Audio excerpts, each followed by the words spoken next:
आप सभी को जय श्री कृष्णा, राधे राधे राधे राधे। हमारे जितने भी पुराण हैं, वेद हैं, उपनिषद हैं, शास्त्र हैं, सब में मनुष्य को सुख दुख को रहने की, सहन करने के तौर तरीकों के बारे में बताया गया है। वेद के अनुसार मनुष्य को श्रेष्ठ कर्म करने के वेद मनुष्यों को श्रेष्ठ कर्म करने के लिए प्रेरित करता है और संकटों से कैसे बचा जा सकता है, इस बारे में वेद पुराण उपनिषद हमें बताते हैं। हमारे शास्त्रों के अनुसार विपदा, विपत्ति और संकट कभी बता के नहीं आता है। इसके लिए जो मनुष्य तैयार और सतर्क रहता है, वही संकटों पर, विपत्ति के समय विजय प्राप्त कर सकता है। जो लोग इसके लिए तैयार रहते हैं, किसी भी प्रकार का संकट हो उसे कामतर नहीं आंकना चाहिए, उसका पूर्ण समाधान करना चाहिए। जो ऐसा नहीं करते हैं उनका नुकसान होता है। आपको कुछ बातें मैं बता रहा हूँ, अपने जीवन में उतार लीजिए। पहली बात, संकट के समय सच्चा मित्र आपका धन होता है। जिस व्यक्ति के पास संकट के समय धन होता है, उसे परेशानियों का सामना नहीं करना पड़ता है और समय रहते हुए संकटों से उभर जाता है। इसलिए व्यक्ति को धन के मामले में सदैव ही सतर्क रहना चाहिए। धन की बचत करनी चाहिए, क्योंकि संकट के समय यही काम में धन आता है।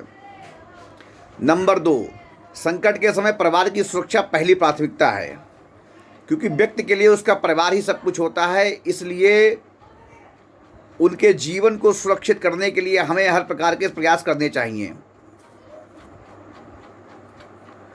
एक और महत्वपूर्ण बात याद आ गई मुझे, संकट के समय सावधानी बरतनी चाहिए।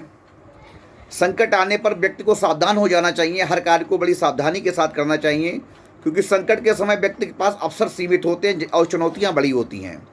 यदि जरा सा भी हम चूक जाए तो हमें बहुत बड़ा नुकसान हो सकता है। इसलिए सावधानी रखनी चाहिए।